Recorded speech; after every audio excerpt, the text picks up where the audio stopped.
क्या होता है जब हम सच और झूठ के बीच की वो पतली दीवार को पार करते हैं, जब हम वो सवाल पूछते हैं जिनका जवाब कोई नहीं देना चाहता, क्योंकि वो जवाब हमारी पूरी रियलिटी को हिला कर रख देगा। हजार सालों से ये धरती गवा रही है ऐसी घटनाओं की जिन्हें हमने सिर्फ मिथ और लीजेंड कहकर ही टाल दिया। लेकिन क्या हो अगर मैं कहूं कि वो सिर्फ और सिर्फ एक शुरुआत थी। मेरा नाम है राहुल और मैं फैक्ट्स नहीं सिर्फ फैक्ट्स से जुड़े सवाल लेकर आता हूं। आज की वीडियो स्किप मत करना, क्योंकि आज हम बात करेंगे न्यू रिमार्क्स फाउंड की, ऐसे रिमार्क्स जो हमारे साइंटिस्ट ने चुपचाप रिकॉर्ड किया है। क्या वो एक्चुअली यहाँ पे है? चलिए देखते हैं। सबसे पहला फैक्ट और काफी ज्यादा शॉकिंग है। जब हम एलियन की बात करते हैं तो हम रोजवेल 1947 को भूल नहीं सकते। यूएस एयरफोर्स ने ऑफिशियली पहले कहा था कि फ्लाइंग डिस्क है, फिर कहा वेदर बॉलिन है। ये कॉन्ट्रडिक्शन आज भी सबसे बड़ा सवाल है।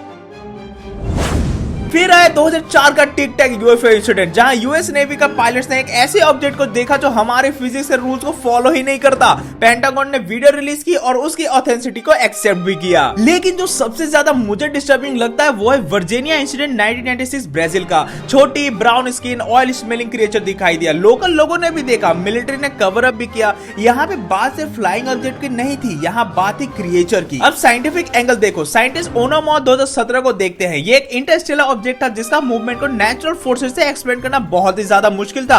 हार्वर्ड के डॉक्टर एवी लोएब आज भी कहते हैं कि it could be technology from another civilisation.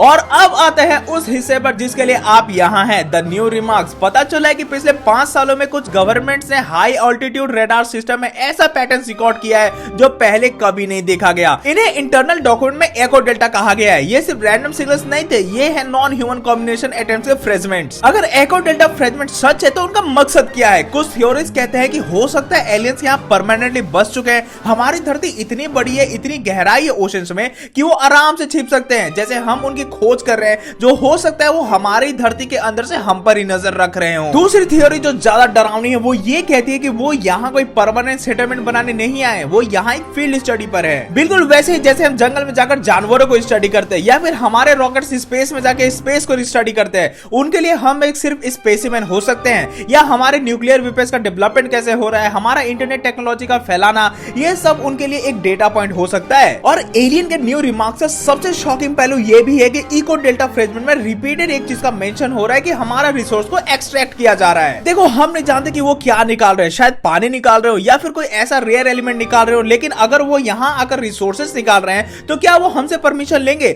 या फिर वो आने वाले समय में हमारे ही घर में हमसे ही जंग करेंगे? दोस्तों, हमने शुरुआत की थी फैक्ट से और हमने उसे जोड़ दिया है कल्पना से। लेकिन याद रखिएगा, हर कल्पना में कहीं ना कहीं कोई सच्चाई छुपी होती है। अब देखिए, रोजवाल से लेकर एको डेल्टा तक हमारे पास एविडेंस तो है पर प्रूफ नहीं है। हमारा दिमाग प्रूफ मांगता है पर हमारी आत्मा तो ऑलरेडी जानती है। अगर ये न्यू रिमार्क सच है, अगर वो सच में यहाँ पे है, तो क्या हम उनके लिए होस्ट हैं या फिर प्रे?